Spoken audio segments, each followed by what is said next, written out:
Stribog je starodavno slovansko božanstvo povezano z vetrom, nevihtami in divjimi tokovi narave. Njegovo ime je najbrž kar skrajšana oblika poimenovanja Stari bog, saj velja za eno najstarejših in najpomembnejših slovanskih božanstev. Predstavlja moč vetra in zraka. Vetrovi, ki pihajo iz 8 strani neba, so njegovi vnuki, in ko začnejo divjati ali pa se nad pokrajino zgrne neurje, skozi svet potujejo stribogove sile. Ponavadi je opisan kot star mož z dolgo belo brado, ki v rokah drži rog. S tem rogom kliče svoje vnuke, vetrove, naj zapihajo čez svet. Zaradi te podobe ga včasih povezujejo tudi z močjo voditeljev in vojskovodij. Zato so knezi nekdaj postavljali njegove kipe in mu izkazovali čast. Posebej močno so ga častili v deželah vzhodnih Slovanov, kjer so njegovi kipi stali ob drugih velikih bogovih slovanskega panteona. Po nekaterih pripovedih Stribog pomaga tudi preganjati zimo in pripeljati pomlad. Prav on na krilih lahnega vetra pripelje pomlad na zemljo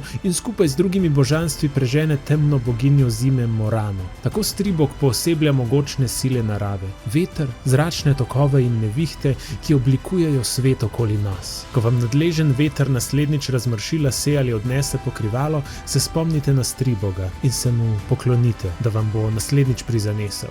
Vas zanima še kakšno slovansko božanstvo? Napišite odgovor v komentar, preberite Skrivnost srži in seveda všečkajte, delite in mi sledite.